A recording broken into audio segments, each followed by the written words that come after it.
Master minds commerce చదవాలనుకునే 10th inter విద్యార్థుల తొలి ఎంపిక.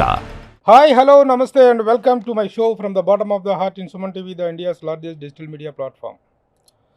ఒకప్పుడు వార్తల్లో ఉన్న వ్యక్తులు సడన్గా వార్తల్లో లేకుండా పోతే ఏమైపోయారు, విరమించుకున్నారా, చిత్ర పరిశ్రమ నుంచి పక్కకి వెళ్ళిపోయారా అనేటువంటి సందేహాలు కలుగుతాయి.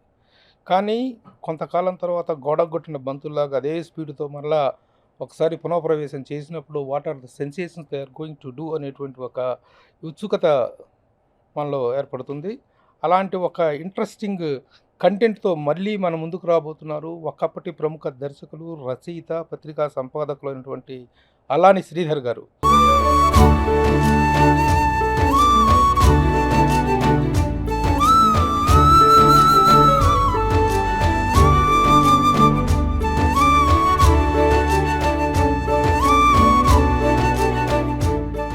శ్రీధర్ గారు నమస్తే అండ్ వెల్కమ్. సార్ నమస్తే అండి. కంగ్రాచులేషన్స్. ఇప్పుడే విన్నాం మీ నుంచి మళ్ళీ.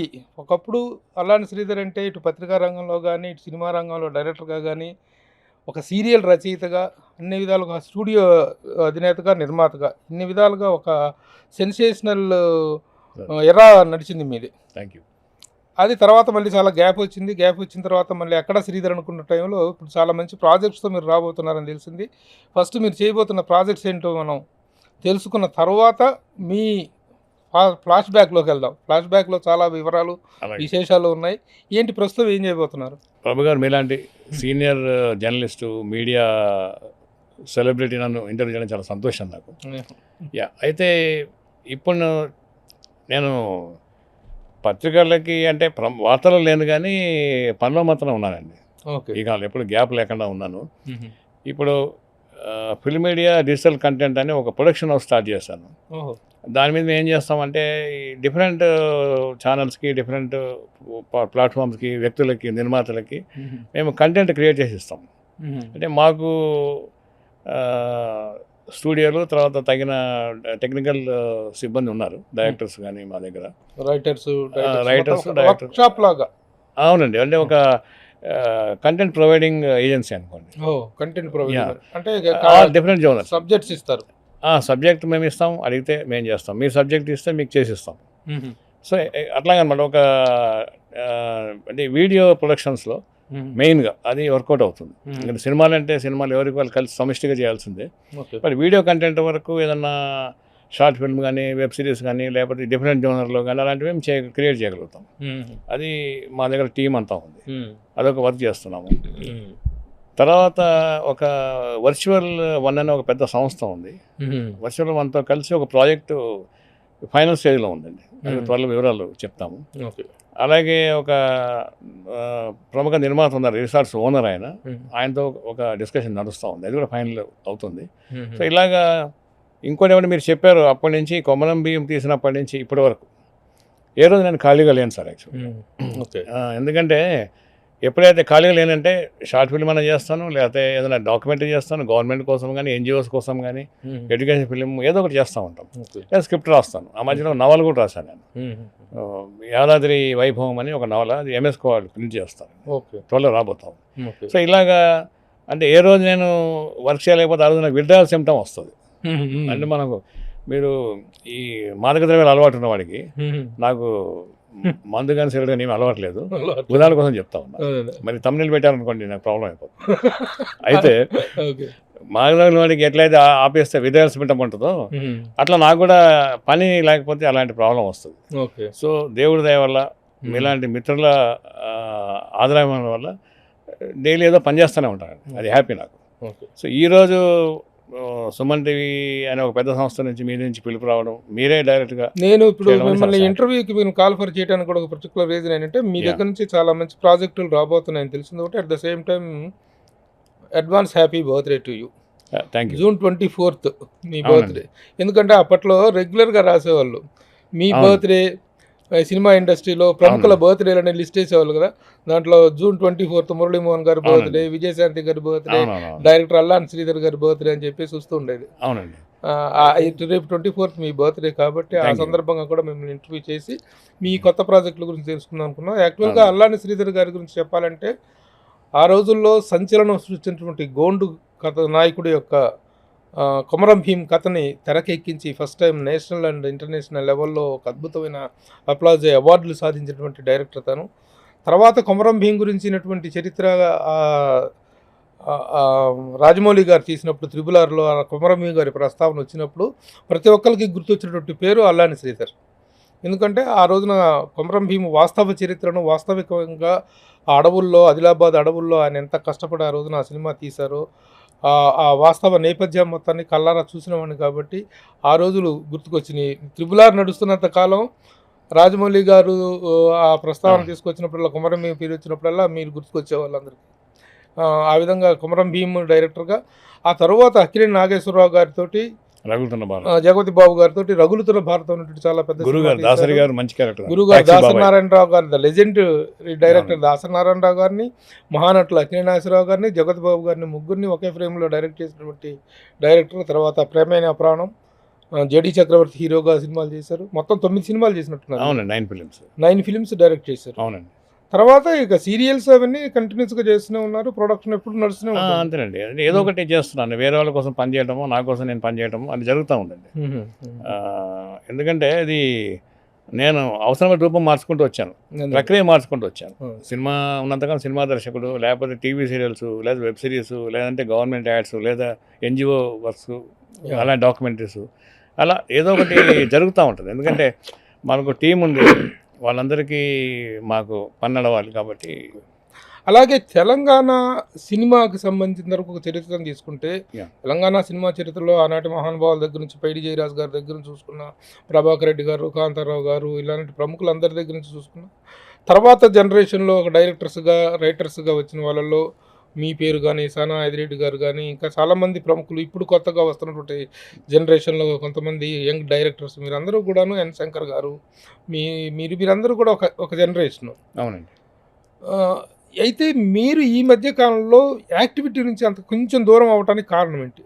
కారణం కొత్త జనరేషన్ రావటం, వాళ్ళు యాక్టివ్గా పార్టిసిపేట్ చేయడం ఒకటి. 2, నాకున్న ఎలా ఉంటుందంటే, నేను ఎక్కువ హడావిడి పనులు పెట్టుకోను. చాలా సింపుల్గా, అంటే ఇప్పుడు భారీ పరిశ్రమగా ఉందన్న పెట్టమని పెట్టలేను. కుటీర పరిశ్రమ నాకు అవసరం ఉంది, అది నాకు తెలిసిన పని. సో అలాగా 1 by 1 చేసుకుంటూ వెళ్తాను.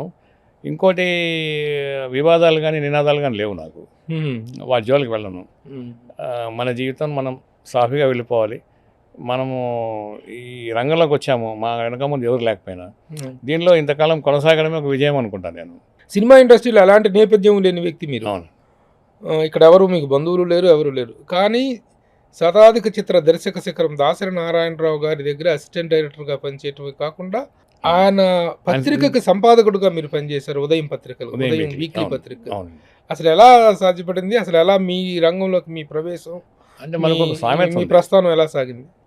సామెత ఏంటంటే, చాలామంది పని నుంచి పొయ్యిలో పడతారు కదా, అలా కాకుండా మనము పొయ్యిలోంచి బుట్టలో పడ్డాం, తన్నకుండానే. అదేమైందంటే, నేను మా ఫ్రెండ్ భవానీ శంకర్ అని కొమరం భీమ్, అతను కెమెరామెన్, వాడు నేను ఇద్దరు ఫ్రెండ్స్. మేము కుప్పస్వామి స్ట్రీట్లో ఉండేవాళ్ళం, పక్కనే బోసుబాబు గారు ఉండేవాళ్ళు. బోసుబాబు గారు అంటే గురుగారితో సినిమాలు తీశారు. తర్వాత పనిచేశారు బోసుబాబు కాదు, మన ఊరంతా సంక్రాంతి సినిమా నిర్మాత అండి. దాసనారాయణ గారి ఆయన కాంపౌండ్ ఉండేవారు, ఆయన బంధువు కూడా బోసుబాబు గారు. ఆయన కొడాలి బోసుబాబు గారు. అలాగే పాపక్క, ఆయన వైఫ్ని మేము పాపక్క అని పిలిచేవాళ్ళం. ఆ తర్వాత ఆ పాపక్క ఎందుకు మాకు పరిచయం అని మీకు చెప్తాను. ఆ రోజు మాకేంటంటే, మేము రెంట్ కట్టలేని పరిస్థితిలో ఉన్నాం. మా ఓనర్ ఏం చేశారంటే, ఆయన ఎక్కువ వెయిట్ చేసే వ్యక్తి కాదు అతను. 1వ తారీఖు రెంట్ ఇవ్వకపోతే 2వ తారీఖు బయట పడేస్తారు సామాన్లు. ఆ సామాన్లు బయట ఉంటే సింబాలిక్గా అప్పుడే ఆయన కారులో వస్తున్నారు, లోపలికి వస్తున్నారు బోసుబాబు గారు. ఈ సామాన్లు అంటే మీరేంటి అన్నాడు. సార్ మేము హైదరాబాద్ నుంచి వచ్చాము, ఇక్కడ మేము మెడ్రాస్లో జరిగింది, కుప్పస్వామి స్ట్రీట్ అండి. అప్పుడు మీ మెడ్రాస్ ఎందుకు వెళ్ళారు? మద్రాసు ఎందుకు వెళ్ళామంటే, యాక్చువల్గా అంతకుముందు నేను నరసింహరావు గారి దగ్గర పనిచేశాను, రంగుల కళ, బి నరసింహరావు గారితో. రంగుల కళ సినిమాకి అసిస్టెంట్ చేశాను. చేశాక తర్వాత అనిపించింది, ఆయన సినిమాలు కొంచెం గ్యాప్ ఇచ్చారు. అప్పుడు నేను ఆయన అడిగి, ఆయన పర్మిషన్ తీసుకొని చెన్నై వెళ్ళిపోయాను. చెన్నై వెళ్ళిపోయి మేము ఇంకా మా అదృష్టం పరీక్షించుకున్నాం, నేను భవాని. ఎవరు కనపడతా దగ్గరికి వెళ్తాం. జయకృష్ణ గారు ఉన్నారు, నేను మా తాయిన దగ్గరికి వెళ్ళి పరిచయం చేసుకోవటం, లేకపోతే ఇంకోళ్ళు పరిచయం చేసుకోవడం. దానికోసం ఏం చేసి ఇద్దరం కలిసి ఒక రూమ్ తీసుకున్నాం. ఆ రూమ్ ఎలాంటి రూమ్ అంటే ఎలక్ట్రిక్ బోర్డ్స్ అన్నీ ఉండే ఒక చిన్న రూమ్ అనమాట. అంటే మనము ఒక మనిషి పడుకోవచ్చు, ఇద్దరైతే కూర్చోవచ్చు, ముగ్గురు నిలబడవచ్చు, అంత స్పేస్ ఉంటుంది, చిన్న స్పేస్. ఇద్దరు పడుకోవాలంటే కాళ్ళు బయట పెట్టాల్సిందే. తల తడిసిన తల గుడి కానీ కాలు తడిసిన పర్లేదని వర్షం పడ్డ కాళ్ళు బయట పెట్టుకుని పడుకునేవాళ్ళం. అయితే అతను ఏం చేశాడంటే ఓనరు ఆయన వైఫ్కి ఎక్కువ భయపడేవాడు. నా తర్వాత చెప్పాడు, బాబు మీరు నా కోపమే లేదు, మా వైఫ్ నన్ను ఊరుకొనివ్వదు, అందుకే తాళం వేసాను పర్లేదని. అయితే ఇంకా విచిత్రం ఏంటంటే ఆయన ఫస్ట్ ఏం చేశాడంటే 1వ తారీఖు రెంట్ ఇవ్వకపోతే 2వ తారీఖు మార్నింగ్ ఆయన ఈ ఏమంటారు వాష్రూమ్ తాళం వేసేస్తాడు టాయిలెట్కి. అది చాలా ఇబ్బందికరమైన పరిస్థితి. మేము అప్పుడు పాండ్యబజార్ రాజకుమార్ థియేటర్ పక్కన వెళ్ళేవాళ్ళం. పబ్లిక్ అని చెప్పకూడదు, తెలియదు నాకు ఈ సభ్యత సంస్కారం తెలియదు, కానీ అలా బాధ పెట్టేవాడు. అది కూడా ఇవ్వకపోతే మూడోసారి ఏం చేశాడు, 3వ తారీఖు నాడు సామాన్లు బయట పెట్టేశాడు. అన్ని సామాన్లు ఏముంటే మాకు ఒక బ్యాగ్ ఉండేది, నాకు ఒక బ్యాగు, మా భవానికి ఒక బ్యాగ్ ఉండేది. ఆ బ్యాగ్లో పుస్తకాలే. అవి బయటపడగానే అప్పుడు బోసుబాబు గారు కారు తీసుకుని లోపలికి వస్తారు. వచ్చి ఈ బ్యాగ్ ఏంటి మీరేంటి అన్నారు. అంటే నేను ఫలానా అండి, ఇట్లా సినిమా దీనికోసం వచ్చాము, మేము అసిస్టెంట్ డైరెక్టర్గా పనిచేయడానికి వచ్చాము, మరి సామాన్లు బయట పెడితే ఎక్కడికి వెళ్తారన్నాడు. అంటే సామాన్లు ఏమన్నా సరే వేసుకుని మళ్ళీ వెళ్ళిపోతాయి కదా, కొన్ని రోజులు బస్ స్టాండ్లో రైల్వే స్టేషన్ మళ్ళీ వెనకొస్తాం, ఏముంది మా ఇంటికి రాస్తాం ఉత్తరం ఏదన్నా. అప్పుడు ఈ సెల్ ఫోన్ లేవు అనేప్పటికీ సరే ఏంటంటే అలా కాదు అని చెప్తే అప్పుడు పాప లోపల నుంచి వచ్చారు. వచ్చి ఏంటి బాబు అంటే ఇట్లా అది ఇట్లా పక్కిల్లు వాళ్ళది, పక్కిళ్ళే బోసుబాబు గారు. ఆ తర్వాత ఏం చేసాము, మా అదృష్టం కొద్ది ఆయన దాసరి గారిలో ఇంట్లోకి మారిపోయాడు. ఆయన వివేక్ నగర్లో దాసరి గారి ఇల్లు ఉండేది కదా, బజులా రోడ్లో వెనకాల పోర్షన్కి వెళ్ళిపోయారు. అప్పుడే వాళ్ళతో పాటు మేము కూడా వెళ్ళిపోయాము. వెళ్ళిపోయిన తర్వాత పోర్షన్లో ఒక కాస్ట్యూమ్ అసిస్టెంట్ ఉండేవాడు, కెమెరా అసిస్టెంట్ ఇద్దరు ఉండేవాళ్ళు, ఒక మేకప్ అసిస్టెంట్ మేము ఇద్దరం. దాసరి గారి ఇంటి వెనకాల అవుట్ హౌస్లో పాపకు వాళ్ళు ఉండేవాళ్ళు. పాపకి ఎంత మంచి మనిషి అంటే ఆమె పాపం ఎట్లాగా ఒక తమ్ముడు కంటే ఎక్కువ చూసుకునేది మా అందరినీ. ఏమయ్యా తిన్నారు మీరు లేదా ఏంటి అట్లా పట్టించుకునేది ఆమె. నేను చెప్పాను, సార్ ఉండడానికి ఇచ్చారు, కానీ గురుగారు కూడా నేను పనిచేయాలి ఆయన దగ్గర అని చెప్పాను. తీసుకెళ్ళి పరిచయం చేశారు ఆయన. చేస్తే ఆయన తల్లిదండ్రులు కూడా చూడలేదు నన్ను. సరే అయితే అన్నాడు అంతే. గురువు భయం వేసేవాళ్ళు. అయితే నేను చేసిన హ్యాండ్ రైటింగ్ చాలా బాగుండేది. ఒకసారి మొత్తం స్క్రిప్ట్ అంతా సెన్సార్ స్క్రిప్ట్ అంతా నేను కూర్చొని రాసిచ్చా ఆయనకి. అప్పుడు ఎవరు రాశారంటే ఇట్లా శ్రీధర్ రాశాడు. అప్పుడు ఏం చేశాడంటే చూసి అప్పుడు బోసుబాబు గారి సినిమానే ప్రజాప్రతినిధి అని, ఆయన ప్రొడ్యూసర్, గురుగారు డైరెక్టర్, దానికి నన్ను అసిస్టెంట్గా పెట్టారు. అట్లా ఆ పెట్టడంతో గురుగారికి బాగా దగ్గర అయిపోయాను. రైటింగ్ ఒకటి ప్లస్ స్క్రిప్ట్ కొంచెం డెవలప్ చేసే అవకాశం ఆయన ఇవ్వటం, మనం చేయటం అలాగా. దాని తర్వాత అది చూసి ఆయన ఉదయం పత్రికలో క్యాంపస్ రాయించారు. క్యాంపస్ సీరియల్ రాయించారు. సీరియల్ బాగానే ఆ రోజు హిట్ అయిందండి. హిట్ అయిన తర్వాత ఏం చేశారు, గురుగారు వస్తూ ఒకసారి వీక్లీ ఎడిటర్ పోస్ట్ ఖాళీ ఉంది, నువ్వు చేశాను. గురుగారు మరి నాకు ఎడిటర్గా అనుభవం లేదు, అనుభవం అదే వస్తుందయ్యా, జడ్జిమెంట్ ముఖ్యం, అది ఉంది కదా అన్నారు. అంతే ఏకదమ్ నేను ఎడిటర్ అయిపోయాను. ఒక గొప్ప విషయం ఏంటంటే నా ప్రాంతం అడగలేదు ఆయన, నా మతం అడగలేదు, నా కులం అడగలేదు, తెలియదు గురువుగారికి. అది ఇట్స్ ఎ గ్రేట్ మ్యాన్. ఆయన ఎప్పుడు తలుచుకున్నా కళ్ళం నీళ్ళు. మన ఇద్దరికి ఒక చిన్న కోఇన్సిడెంట్ చెప్పుకోవచ్చు. నేను సీనియర్ని, ప్రజాప్రతినిధికి మీరు అసిస్టెంట్ డైరెక్టర్గా చేసే టైంకి నేను అసిస్టెంట్ డైరెక్టర్గా 3 సినిమాలు చేసి ఖాళీ అయిపోయి ప్రజాప్రతినిధి షూటింగ్కి మార్నింగ్ బ్రేక్ఫాస్ట్ మధ్యాహ్నం లంచ్ గడిచిపోద్దని ప్రజాప్రతినిధి షూటింగ్ దగ్గరకు వచ్చిస్తుండేవాడిని. అవును, నేను అఫీషియల్ అసిస్టెంట్ డైరెక్టర్ కాదు ప్రజాప్రతినిధి, కాదు, కానీ అసిస్టెంట్ డైరెక్టర్ చేశా. అప్పటి నుంచి మన పరిచయం. అవును, అలా వచ్చిన వ్యక్తి సామాను హౌస్ ఓనర్ సామాను బయటకి విసిరేస్తే ఆ విధంగా గురుగారి దగ్గర ఆశ్రమం పొంది ఆయన పత్రికకి ఎడిటర్ అయ్యి దాంట్లో సీరియల్ రాసి ఆయన పత్రిక ఎడిటర్ అవుతాడు. అవునండి, నిజంగా ఇందాక చెప్పింది కరెక్ట్. పొయ్యిలో నుంచి కాదు, పొయ్యిలో నుంచి పెన మీద పట్టం కాదు, బూరెల పొట్లో పడ్డట్టు. పొయ్యిలో నుంచి డైరెక్ట్గా బూరెల పొట్లో పడ్డాను. అంతకుముందు 2 సినిమాలు చేశాను నేను సాయి చంద్ గారితో, వాళ్ళతో కలిసి చేశాను. రాజసేనన్ ఒక మలయాళ డైరెక్టర్ రాజసేనన్ అని, అర్ధరాత్రి హత్యలను సినిమా తీశాడు ఆయన. అంతకుముందు సినిమా నేను పనిచేశాను ఆయనతో, ప్రళయం అనే సినిమాకి. ఓకే, అట్లా పనిచేశాను. కానీ ఒక దాసరి గారు లాంటి ఒక ప్రముఖ దర్శకుడి దగ్గర, ఒక లెజెండ్ దగ్గర పనిచేయాల్సిన ఉండే కోరిక ఉండే, దాంట్లో ఇలా తీరింది అది. తర్వాత గురుగారు చాలా బాగా రిసీవ్ చేసుకునేవాళ్ళు. ఎట్లా అంటే ఒక సొంత బిడ్డలాగా చూసుకునేవాడు ఆయన. అది చాలా గ్రేట్. అట్లాగే పద్మమ్మ గారు కూడా. అందుకే పద్మమ్మ గారు పోయినప్పుడు నేను ఒక యాడ్ ఇచ్చాను. మా అమ్మ పోయింది, తిన్నావా అని అడిగే మా అమ్మ పోయిందని రాశాను. పిలిచారు గురుగారు, పిలిచి చాలా ఫీల్ అయ్యాను నేను. అంటే ఎట్లా అంటే అసలు గురుగారు చెప్పారు, ఆయన దగ్గర ఉండేప్పుడు వీడికి కొంచెం మొహమాట ఎక్కువ, అడిగి భోజనం చేయకపోతే అడిగి పెట్టాలన్నాడు. ఆమె నన్ను పిలిచేది ఒకసారి. పిలిస్తే నేను నీకు అడిగితే కానీ తిన్నవంటగా మొహమాట కదా గురుగారు చెప్తా ఉన్నారని. లేదే జోక్గా చెప్పారమ్మా, నేను తినకుండా ఎలా ఉంటాను, ఆకలేసి అడుగుతా కదా అని చెప్పాను. ఇలాంటి కుటుంబం సంబంధించిన ప్రేమలు ఎక్కడో తెలంగాణ ప్రాంతం వెళ్ళిన నాకు చాలా కనెక్ట్ అయిపోయింది. మా అమ్మనే మా వాళ్ళకి కనిపించింది ఇద్దరిలో కూడా. అట్లా ఆయనతో చాలా కాలం చేసిన చివరికి ప్లేస్ ఎక్కడ యాక్చువల్గా? మెదక్ జిల్లా. ఏ ఊరు? మెదక్లో సంగారెడ్డి ఉన్నాను ఉంటుంది. సంగారెడ్డి దగ్గరలో మా ఊరు. అయితే హైదరాబాద్లో మాకు ఒక ఇల్లు ఉండే చిక్కడపల్లిలో. అక్కడి నుంచి వెళ్ళినప్పుడు నా రైలు ప్రయాణం పెద్ద కథ అంతా ఏడుస్తూ పంపించారు నన్ను. మామూలుగా ఏమంటారు, సైనికుల్లో ఆర్మీ రిక్రూట్ అయిన వాళ్ళు కూడా అంత వీడుకొని ఉండదు, కన్నీటి వీడుకోవడం. ఇది మద్రాసు వెళ్తున్నప్పుడు అంటే మా అమ్మను వదిలిపెట్టి ఉండేవాడిని కాదు కదా, దగ్గర చాలా క్లోజ్లీ ఇంటెడ్ ఫ్యామిలీ ఉండేది. అట్లా ఆయన నాతో నవలు రాయించారు, సీరియల్, నన్ను పత్రిక ఎడిటర్ చేశారు. దాని తర్వాత నేను ఒక సినిమా తీశారు, పనవీర చక్ర అని. పనవీర చక్రాలో హీరో బాలకృష్ణ గారు 2 క్యారెక్టర్లు వేస్తారు. ఒకటి పోలీస్ ఆఫీసర్, ఒకటి సినిమా నటుడు, సినిమా హీరో. ఆ సినిమా హీరో ఆయన వృత్తిలో భాగంగా కొమరం భీమ్ అని ఒక క్యారెక్టర్ వేస్తాడు. ఆ క్యారెక్టర్ వేసినప్పుడు గురుగారు నన్ను బాలకృష్ణ గారు పరిచయం చేసి, బాలకృష్ణ గారు చాలా గ్రేట్ మ్యాన్ అండి, అస్సలు ఎలాంటి భేషం లేని వ్యక్తి ఆయన. మనం బయట చూసే దానికి ఆయన పర్సనల్ చేసిన మీకు తెలిసి ఉంటుంది, మీరు చాలా క్లోజ్. ఆయన చాలా అద్భుతమైన వ్యక్తిత్వం అయింది. ఆయన అడిగేవాడు, శ్రీధర్ గారు మీ కొమరంలా ఉన్నానా, కొమరం భీమ్ గెటప్ బాగానే ఉందా, మీసాలు అన్నీ బాగానే ఉన్నాయా అనేవాడు. బొట్టు బాగున్నాయి సార్ అని చెప్పేవాడు. గురుగారు ఏం చేశారు, ఆ సినిమాలో నేను కూడా కనబడతాను. ఆ సినిమా డైరెక్ట్ చేసిన డైరెక్టర్గా నన్ను పెట్టాడు ఆయన. అది ఊహించాను. కొమరం భీమ్ డైరెక్టర్ మీరు కాబట్టి అది క్యారెక్టర్ చేసిన. బట్ అలా అయినప్పటికీ కూడా అంత పెద్ద ఆయన, అది ఆయన సౌజన్యమే. Is a great man. అది ఆయనతో ప్రయాణం చివరిదాకా గడిచింది. అలాగే డైలీ సీరియల్స్ అనేటువంటి ఆ రోజుల్లో విపరీతమైన పాపులారిటీ. అవును, చాలా ఒక ఎరా నడిచింది డైలీ సీరియల్స్ అనేటువంటి. ఒక 5-6 సంవత్సరాల పాటు దినపత్రికల్లో విపరీతంగా, ముఖ్యంగా ఉదయంలో. దాంట్లో ట్రెండ్ సెట్టర్ మీరే. క్యాంపస్ అనేటువంటి ట్రెండ్ సెట్టింగ్ సీరియల్ అది. అవునండి. అది రాయటం ద్వారా మీకు వచ్చినటువంటి పాపులారిటీ, దాన్ని ఎలా ఎంజాయ్ చేశారు అప్పట్లో?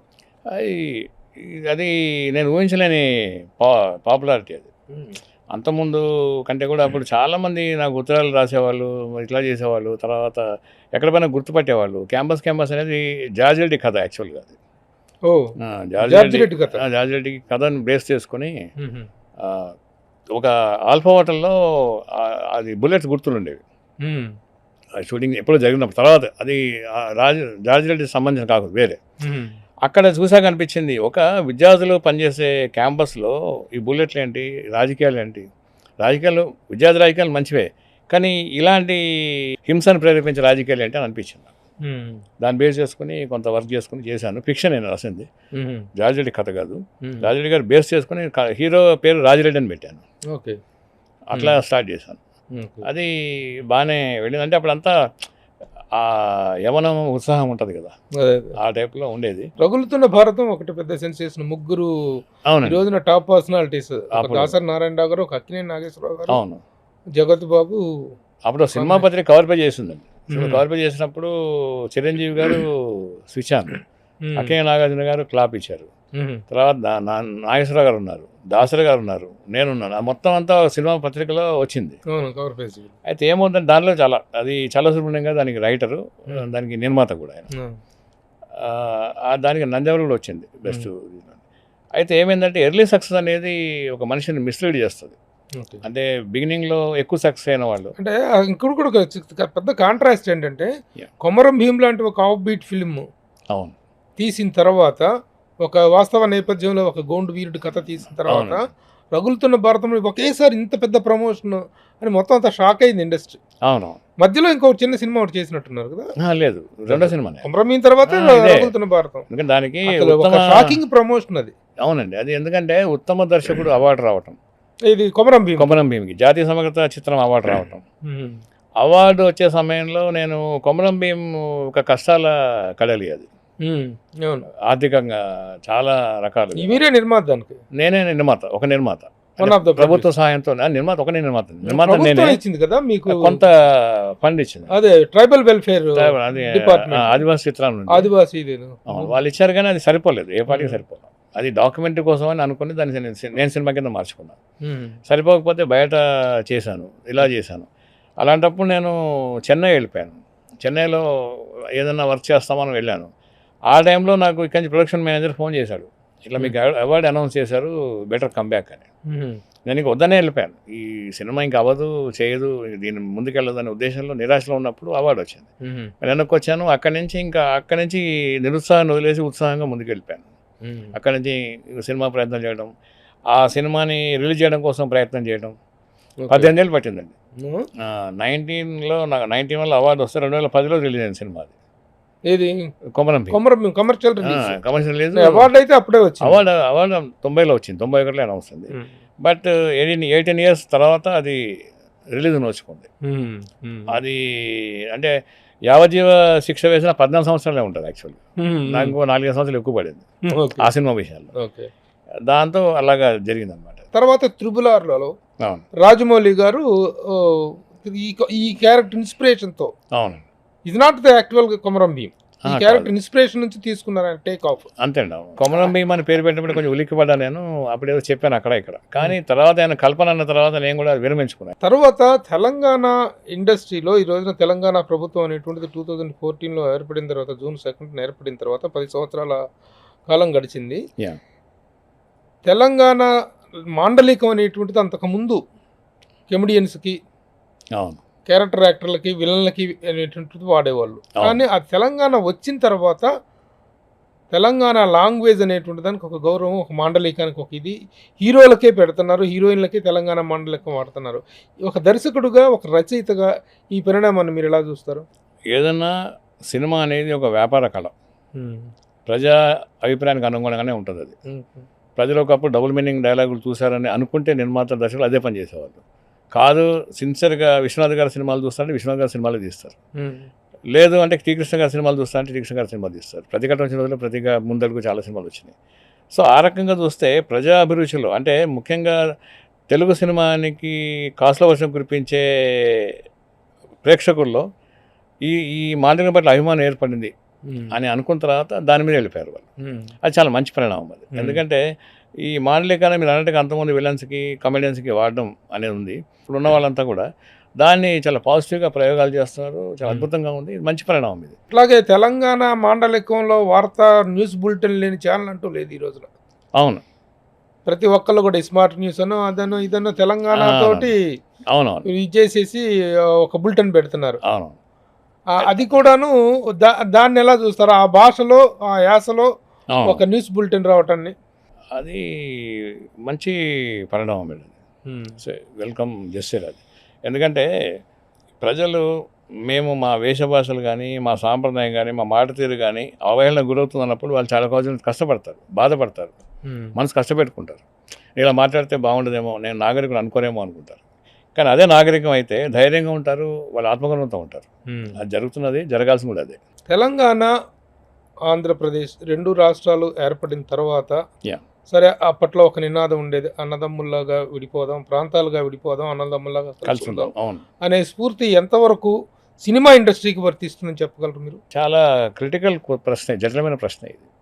ఎందుకంటే దీనికి 2 రకాలుగా చెప్పాల్సి ఉంటుంది. తెలంగాణ సంబంధించిన కొమరం భీం దర్శకుడిగా చెప్పాలి అంటే అది 2 విభాగాలు ఇండిపెండెంట్గా ఎదగాలి. ఇద్దరు అన్నదమ్ములు ఎలా ఉంటారో అలా ఉండాలి అనుకుంటారు. కానీ సమాజంలో ఒక వ్యక్తిగా చూస్తున్నప్పుడు ఈ సినిమా రంగం అనేది అటు ఉంది, ఇటు ఉంది. ఇప్పుడు మీరు మొన్న గద్రవాడు చూశారు, జ్యూరీలో కానీ బహుమతులు అందుకున్న వాళ్ళలో కానీ అన్ని రకాల వాళ్ళు ఉన్నారు. అంటే 2 వైపులా ఉన్నారు, 2 రాష్ట్రాల్లోనూ ఉన్నారు.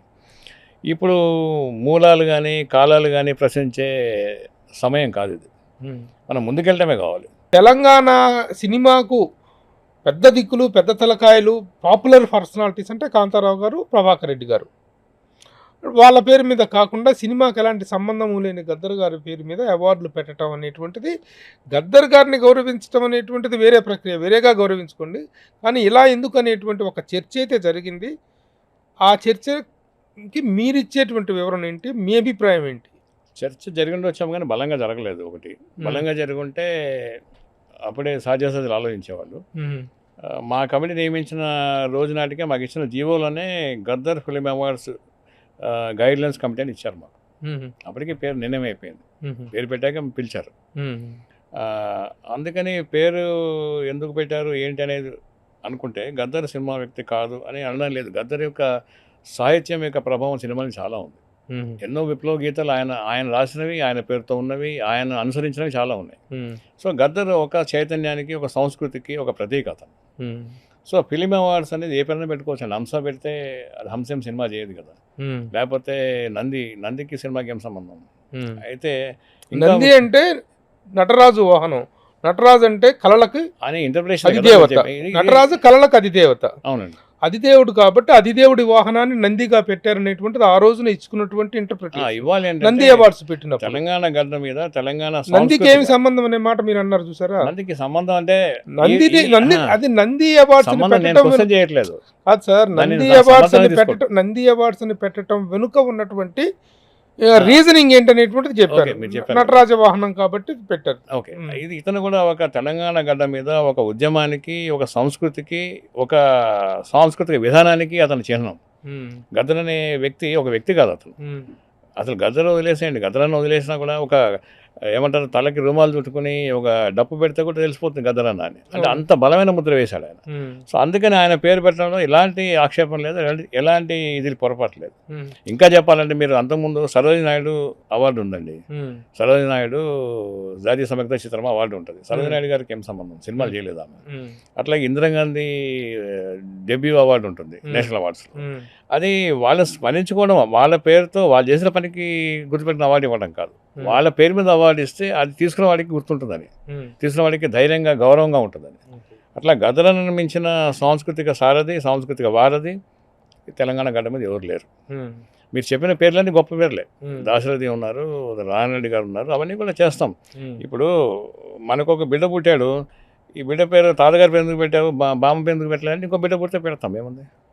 వచ్చే సంవత్సరాల్లో దానికి వస్తాయేమో. కానీ ఇప్పటిదాకా ఉన్న పేర్లని పైడి జయరాజు గారు కానీ, తర్వాత ఇంకోటి ఏంటి, ఇది నేషనల్ అవార్డ్స్ స్ఫూర్తితో తయారు చేసిన అవార్డ్స్ ఇవి. నేషనల్ అవార్డ్స్లో ఏం చేస్తారంటే ప్రాంతీయంగా దాన్ని కుంచారు. దాన్ని ఏం చేస్తారు, పైడి జయరాజు ఉన్నారు, ఆయన తెలంగాణ నుంచి వెళ్ళిన పెద్ద మనిషి. తర్వాత కాంతారావు గారు ఉన్నారు, వీళ్ళందరూ ఉన్నారు. వీళ్ళందరితో పాటు ఎన్టీఆర్ ఉన్నారు. ఎన్టీఆర్ ఇక్కడ ఉన్నాడు, అక్కడ ఉన్నాడు, ఆయన జాతీయ స్ఫూర్తి, ఆయన పేరుతో అవార్డు. నాగిరెడ్డి గారు ఉన్నారు. అంటే వీళ్ళంతా కూడా అంటే ఇది ఒక ఆరిజిన్. మనం ఏం చేస్తున్నాము, ఇది ఒక చిన్న ముక్క తీసుకోవట్లేదు దీన్ని. ఇది ఒక గ్రూప్ కాదు, ముఠా కాదు, ఇది ఒక సమూహ లక్ష్యం. ఇది అంటే ఒక జాతిని, తెలంగాణ జాతి సినిమా వాళ్ళని అందరినీ గౌరవిస్తుంది చెప్పడం ఆ యొక్క స్ఫూర్తి, ఆ ఉద్దేశం, ముఖ్యమంత్రి గారి ఉద్దేశము, ఉప ముఖ్యమంత్రి గారు కానీ, వాళ్ళ మంత్రిమండలి తీసుకున్న నిర్ణయాలు కానీ నాకు అనిపించింది అట్లా వాళ్ళతో మాట్లాడినప్పుడు. ఈవెన్ బాలకృష్ణ గారు చెప్పారు, అలాంటి సాంస్కృతిక పేరు మీద తీసుకోవడం చాలా గర్వంగా ఉంది అని. ఆయన మించిన ఇంకెవరుంటారు పెద్దవాళ్ళు. మరొక విమర్శ కూడా ఒకటి బాగా అనిపించింది, చెప్పండి. ఈ నంది మొన్నటి అవార్డ్స్ విషయంలో యండమూరి వీరేంద్రనాథ్ గారికి రఘుపతి వెంకయ్య అవార్డు ఇవ్వటం అనేటువంటి దాని పట్ల మీకున్నటువంటి అభిప్రాయం ఏంటి? ఆయనకి ఏ విధంగా ఈ అవార్డు ఇవ్వటం అనేటువంటిది రిలవెంట్ అనేటువంటి ప్రశ్న మిమ్మల్ని అడిగే ముందు నేను ఒక వివరణ చెప్తా యండమూరి వీరేంద్రనాథ్ గారి గురించి. తెలుగు నవలా ప్రపంచంలో యండమూరి వీరేంద్రనాథ్ గారు అనేటువంటి వ్యక్తి ఒక game changer, is a trend setter. ఒకప్పుడు రచయిత్రుల ఆధిపత్యంలో ఉన్నటువంటి నవలా ప్రపంచాన్ని మగవాళ్ళ ఆధిపత్యంలోకి తీసుకొచ్చి ఒక 2 దశాబ్దాల పాటు ఉర్రూతలోగించినటువంటి వ్యక్తి, no doubt about that, he's a person to be honoured. But Raghupathi Venkaiah award అనేటువంటి దాని యొక్క వ్యవస్థాపిత లక్ష్యం ఏంటి? అలాగే సెంటర్లో కూడా దాదాసాహెబ్ ఫాల్కే అవార్డు యొక్క వ్యవస్థాపిత లక్ష్యం ఏంటంటే జీతం తీసుకున్న వాళ్ళకి కాదు, జీతం ఇచ్చిన వాళ్ళకి ఇచ్చే అవార్డు. అంటే నిర్మాతలకి, స్టూడియో అధినేతలకి, ఇన్ఫ్రాస్ట్రక్చర్ ఓనర్లకి, ఉపాధి, చిత్ర పరిశ్రమలో ఉపాధి కల్పించిన వాళ్ళకి ఇవ్వాల్సినటువంటి ఒక అవార్డు అది. అలాంటి అవార్డు ఈయనకి ఇచ్చింది ఆ విషయంలో కదా. గతంలో కూడా చాలా వైలేషన్స్ జరిగినాయి ఆ విషయంలో. దాని మీద మీ ఈ ఏమిటి మీ అభిప్రాయం ఎలా అందులో నేను మీకు స్పష్టం చేస్తుంది ప్రభు గారు. ఒకటి, ఆ ఎంపిక కమిటీలో నేను లేను. ఒకటి, ఎంపిక కమిటీ అని మనం కమిటీని ఎంపిక చేసిన తర్వాత వాళ్ళ ఎంపికని మనం గౌరవించవలసిందే. 2, ఎందుకంటే ఇప్పుడు 5గురికి అప్పచెప్పామనుకోండి, ఇప్పుడు మీరు దీని హెడ్గా ఉన్నారు, మీరు శ్రీధర్ని పిలిచారేంటి, ఇంకోని పిలవలేదేంటి అంటే దట్ ఈస్ యువర్ చాయిస్. మీ ఎంపిక అది, మీ ఎంపిక కాబట్టి మీరు ఆ స్థానంలో ఉన్నారు, ఆ స్థానంలో ఉంటారు. సో ఒక జ్యూరీ చేసిన ఎంపికని దాని మీద నేను ఎందుకు చేయలేదు అనడానికి నాకు రైట్ లేదు. 1. 2, రఘుపతి వెంకయ్య అవార్డు అనేది మీరు చెప్పిన వ్యవస్థాపిత లక్ష్యాల్లో అది ఉద్దేశం ఏంటంటే ఏదో ఒక ప్రక్రియని దాన్ని ప్రారంభించి దాన్ని ప్రభావితం చేసి దాన్ని విస్తృతం చేసిన వాళ్ళు. అంటే ఆయన ఇప్పుడు కొన్ని సినిమాలు చేశారు, అభిలాష, మనముందం, ఇవన్నీ కూడా. అంటే ఒక నవలని సినిమాలుగా మార్చి దాని మీద నాటకం నుంచి ఆయన వచ్చి ఆయన చేసిన కృషి తక్కువేం కాదు. రఘుపతి వెంకయ్య నాయుడు అవార్డు ఆయనకి ఎందుకు ఇవ్వక్కర్లేదు, ఎందుకు ఇవ్వాలి దాని మీద చర్చ నేను చేయలేను. కానీ బట్ ఆయనకి ఇచ్చినందువల్ల దానికి వచ్చి నష్టమేం లేదు. దీని మీద నా మీద చాలామంది అడుగుతారు కూడా బయట కలిసినప్పుడు, అట్లా చెప్పేవాను అని. కానీ ఎందుకంటున్నా అంటే ఆల్రెడీ ఇచ్చేశారు, ఇచ్చిన వ్యక్తి తక్కువడేం కాదు. No way. అదే మరి 100% ఈ డిజర్వ్స్ టు బి ఆనర్డ్. ఇప్పుడు అల్లాని శ్రీధర్ ఉత్తమ దర్శకుడు అవార్డు ఇస్తే బాగుంటుంది. అల్లాని శ్రీధర్కి తీసుకుపోయి గ్రేట్ ఫైట్ మాస్టర్ అనే అవార్డు ఇచ్చాను అనుకోండి, నేను నాకు సంస్థ ఇచ్చింది అనుకోండి, ఎలా how irrelevant it will be. ఆ ఇర్రెలవెన్స్ గురించి నేను అడుగుతుంది, అది జరిగింది అని చెప్తున్నా. Irrelevance about the award, not about the greatness of Yandamuri Veerendranath. అంటే ఏమవుతుందంటే యండమూరి వీరేంద్రనాథ్ అనే వ్యక్తి ఆయన అక్షరాల వెంట పరుగులు పెట్టినటువంటి రోజులు ఎవడూ మర్చిపోలేడు. ఆ రోజు అయితే ఆయన అక్షరాలని, అది నేను అడుగుతుంది, అది ఆ ఇర్రెలవెన్స్ గురించి. ఆయన అక్షరాలని సినిమాలుగా మార్చి అక్షరలక్షలు చూసేట్టుగా, ప్రజలు చూసేట్టుగా చేసిన ఒక వ్యక్తి. అతని జీవితంలో ఒక జీవన సాఫల్యం ఉందండి అతనికి. దానివల్ల రఘుపతి వెంకయ్య అవార్డు అలాంటిది ఆయనకి. 1. 2 సమర్థించడానికి చాలా కష్టపడుతున్నట్టు. కష్టపడకాలి. ఎందుకు కష్టపడతామంటే ఇప్పుడు ఒక ఎంపికని మనం క్వశ్చన్ చేస్తే మన ఎంపిక వేరే ఉంటుంది. ఇప్పుడు నేను మిమ్మల్ని మీరు అనుకుంటారు నేతలు ఇచ్చి ఉండమని కాదు, అవార్డు వదిలేయండి, సినిమా చూస్తాం మనం. సినిమాలో మనం ఏం చేస్తాము, అరే నేను డైరెక్ట్ ఇలా చేసామని కాదు, క్లైమాక్స్ మార్చేవాడిని. మార్చేవాళ్ళే కానీ మార్చలేరు, ఎందుకంటే మీరు అక్కడ లేరు కాబట్టి. రఘుపతి వెంకయ్య అవార్డు అనేది ఒకటి, దాదాసాహెబ్ ఫాల్కే అవార్డు అనేటువంటి ఎప్పుడో వ్యవస్థాపిత లక్ష్యాలకు దూరంగా వెళ్ళిపోయి సంబంధం లేని వ్యక్తులకు ఇవ్వటం ఆనవాతి అయిపోయింది. అర్హులకు ఎప్పుడు వస్తాయండి? ఒక రామారావు గారిని తీసుకోండి, ఒక సూపర్ స్టార్ కృష్ణ గారిని తీసుకోండి, ఒక దాసరి నారాయణరావు గారిని తీసుకోండి, ఈవెన్ టుడే మోహన్ బాబు గారిని తీసుకోండి. 84 సినిమాలు తీసుకున్నటువంటి నిర్మాత ఆయన. ఎంతోమంది ఇన్ఫ్రాస్ట్రక్చర్ ఓనర్స్ ఉన్నారు, కృష్ణరాజు గారు ఉన్నారు, గతించిన వాళ్ళలో ఉన్నారు. తర్వాత తెలంగాణ ఏర్పడిన తరువాత తెలంగాణలో సినిమాతోటి ఒక విశేష అనుబంధాన్ని పెంచుకున్నటువంటి మీలాంటి వ్యక్తులు కొంతమంది ఉన్నారు. మీ పాత్ర ఏమిటి, మీకు వస్తున్నటువంటి గౌరవం ఏంటి? ఇప్పుడు చెప్తున్నా నేను, ఏది ఈ జనరేషన్లో తెలంగాణ రాకముందు మీరందరూ కూడాను ఒక ప్రముఖ వ్యక్తులుగా ఉన్నటువంటి వ్యక్తులు. మీరు అల్లాని శ్రీధర్, డైరెక్టర్ టి ప్రభాకర్, పైన నిర్మాత కమ్ దర్శకుడు సానా యాదిరెడ్డి గారు, ఇంకా చాలా మంది ఉన్నారు ప్రముఖులు. ఎన్ శంకర్ గారు, డైరెక్టర్ ఎన్ శంకర్ గారు. ఏది ఈ ప్రజెంట్ జనరేషన్ కావండి, ఇది మన వంశీ పైడిపల్లి గారు, ప్రేమరాజు ఉన్నారు, తర్వాత సయ్యద్ రఫీ ఉన్నారు, తర్వాత హరీష్ శంకర్ గారు ఉన్నారు. మీరందరూ ఇప్పుడు ప్రజెంట్ జనరేషన్లో కొంచెం ఇదిగా ఉన్నటువంటి వాళ్ళు. మీ అందరి ప్రాతినిధ్య విలువ ఏంటి? మీ అందరికీ తెలంగాణ ప్రభుత్వంలో కానీ ఈ కమిటీస్లో కానీ, ఇక నిర్మాతగా దిల్ రాజు గారు ఉన్నారు.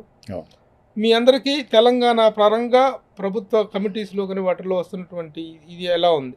అయితే ఇది ఏంటంటే ఇది ఒక ప్రాసెస్ అండి, ఇది రాజకీయపరమైన విధానం. అది రాజకీయం ఎప్పుడు ఎలా ఉంటుంది ఏంటంటే మనం గెస్ చేయలేము, దాన్ని ప్రభావితం చేయలేము.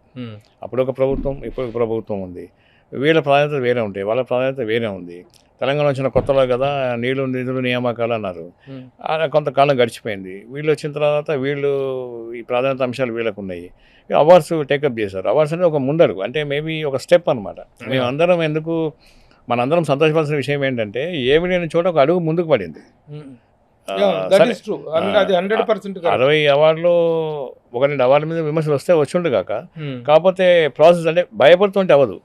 అంటే వస్తుందేమో అని చెప్పి ఏమి చేయకుండా ఉండడం కాదు. అది చేసిన వాళ్ళకే చెట్టు మీదే ఏమంటారు, పనిచేసిన వాటి మీదే ప్రశంసలు వస్తాయి, విమర్శలు వస్తాయి. ఓకే. కాసిన పండ్లు కాసిన చెట్టుకి రాళ్ళు పడతాయి. ఓకే. అలాంటిది చేశారు కాబట్టి ఈ ప్రాసెస్ మీద నాకు నమ్మకం ఉంది. అంటే వీళ్ళు మంచి పని చేశారు ఇంతకాలానికి అని అనిపిస్తూ ఉంది. ఓకే. రేపొద్దున ఏంటంటే ఒక ప్రయత్నం మొదలెట్టాక దానిలో ఇది ఒక పెద్ద మిషన్, ఇది ఒక మహాయంత్రం. ఇది ఈ వ్యవస్థ, సినిమా అవార్డుల వ్యవస్థ కానీ లేదా సినిమా రంగ ఏమంటారు ఈ ఫిలిం పాలసీ కానీ ఒక పెద్ద వ్యవస్థ అండి అది. ఓకే. అది చేసుకుంటూ వెళ్తారు. ఇంకా వన్ బై వన్ చేసుకుంటూ వెళ్తారు. దాని లోపల మార్చుకుంటారు. మళ్ళీ ఇప్పుడు మీలాంటి వాళ్ళని పిలుస్తారు, మిగతా వాళ్ళని పిలుస్తారు, అందరితో కూర్చోబెడతారు, మాట్లాడతారు. అది ప్రాసెస్, అది takes its own time. Okay. అట్లాగే హోప్ఫుల్గా ఉన్నాను నేను. పాజిటివ్ సానుకూల దృక్పథంతో చెప్తున్నా ఈ మాట. ఓకే. మీ జర్నీలో ఫర్దర్ స్టెప్గా ఇందాక మీరు చాలా చెప్పారు, story content providers, digital content, ఇవన్నీ అడుగులు ముందుకు పడుతున్నట్టు. అవునండి. అట్లాగే మీరు పొలిటికల్ పార్టీలకి కూడా ప్రచార గీతాలు రాయించడం, ప్రచార చిత్రాలు తీయటం అనేటువంటిది కూడా జరిగింది. లేదండి, జరుగుతుంది కూడా కదా. లేదు, రాజకీయ పార్టీలకు నేను ఎప్పుడు పనిచేయలేదు. ప్రభుత్వాలకు పనిచేశాను. వైఎస్ఆర్తో ఉన్నప్పుడు ఆయన కోసం పనిచేసాను. జలయజ్ఞం మీద యాడ్స్ చేశాము. తర్వాత ప్రభుత్వానికి చేశాను. ఇప్పుడు ప్రభుత్వానికి కూడా చేశాను, రైతు సంబంధించినవి. తర్వాత యాడ్ ఏజెన్సీ ఉందా? ఉందండి, film media productions private ad agency మీద చేశాను. అయితే ఇవేంటంటే నేను నా చాయిస్ ఎట్లా ఉండేదంటే ప్రచార చిత్రాలు కాదు, అవగాహన చిత్రాలు నేను చేసేవాడిని. ఓకే. ప్రచార చిత్రాలు చాలామంది చేసేవాళ్ళు, చేస్తారు. నేనేంటంటే ఇప్పుడు నేను చేసిన వాటిలో బాగా నాకు పేరు తెచ్చింది వచ్చిరాని వయసు అని ఒక సినిమా, స్కూల్ పిల్లల కోసం సినిమా చేశాను నేను. చిన్నది అంటే 8-9 కౌమార దశలో ఉండే ఆడపిల్లల్లో, మగపిల్లల్లో ఉండే వాళ్ళ సహజమైన శరీరంలో మార్పులు వాళ్ళు అర్థం చేసుకోలేక దాన్ని ఇంకోటి అనుకుని వేరే దారి వెళ్ళకూడదని చేసిన సినిమా వచ్చిరాని వయసు అని. అది బాగానే స్కూల్స్లో వేసాం, చాలా బాగా. అట్లాగే గుడ్ టచ్ బ్యాడ్ టచ్ మీద ఒక సినిమా చేశాం, 2 ఫిలిమ్స్ చేశాం మేము. అది కూడా అన్ని స్కూల్లో బాగా ప్రచారం అయింది. అంటే గుడ్ టచ్ బ్యాడ్ టచ్ అంటే చిన్నపిల్లలకి ఎలాంటి టచ్ మంచిది, ఈవెన్ మగపిల్లలు కూడా, పసి వయసు పిల్లలు ఏదైనా ఒకటి టార్గెట్ వాళ్ళు. సో వాళ్ళకి చెప్పడం అవేర్నెస్ ప్రోగ్రామ్స్, తర్వాత అటవీ సంపద గురించి, విద్యా వ్యవస్థ గురించి, రైతుల గురించి ఇలా ఎక్కువ చేసి వచ్చాం. అంటే ఏంటి, నాకు జాబ్ సాటిస్ఫాక్షన్ ఎక్కువగా ఉంటుంది. జాబ్ సాటిస్ఫాక్షన్ ఉంటుంది కానీ దానికి అది బేరీ వేసుకోము. మనకు వచ్చే ప్రాజెక్ట్ బ్రహ్మాండంగా చేస్తాము. 10 రూపాయలు వస్తే మనం 9 రూపాయల పైన ఖర్చు పెట్టేస్తాము. ప్రాజెక్ట్ బాగుంటే ఇంకోసారి పిలుస్తారు మనల్ని, అంతే. ఇప్పుడు సినిమా రంగంలో ఏంటంటే, సినిమా రంగంలో మనం చేసే పనే మనకి ప్రచారం. ఎవడో మనం రికమెండ్ చేయడు, వీడు బాగా చేశాడంటే మళ్ళీ పిలవమంటారు, సింపుల్ అండి. అలాంటి దానిలో నడుస్తూ ఉంది, ఏజెన్సీ ఉంది. పవన్ కళ్యాణ్ గారికి కూడా ఈ మధ్య చేసినట్టున్నారు వాళ్ళ శాఖకు. అంటే వాళ్ళ శాఖ కోసం చేశాను కొన్ని, అంటే పంచాయతీరాజ్ సంబంధించిన కొన్ని చేశాను మా యూనిట్ ద్వారా. అది పవన్ కళ్యాణ్ గారు ఎలా చేస్తామంటే, నా పని విధానం ఎలా ఉంటుందంటే, నాకు వచ్చిన పని నేను చేయడం కాదు, మీకు వచ్చిన పని కూడా నేను చేసి పెడతాను అనమాట. సపోజ్ మీరు ఒక పని తెచ్చుకున్నారు, మనం డిస్కస్ చేస్తాము, చేసి సబ్ కాంట్రాక్ట్ తీసుకుని కానీ కొంత మా ఎక్విప్మెంటో లేకపోతే మా కాన్సెప్టో కంట్రిబ్యూట్ చేస్తాం. అలాగా అంటే రోజు మనకి పనులు రావు కదా. సో 10 రోజులు పనులు ఉంటే ఆ పనుల్లో 10 మందికి చేస్తాం అనమాట, ఎవరు పిలిస్తే వాళ్ళు. అది అట్లాగా జరుగుతూ ఉంది. ప్రచార చిత్రాలు చేయట్లేదు కానీ ప్రబోధ చిత్రాలు చేస్తున్నారు, అవగాహన చిత్రాలు.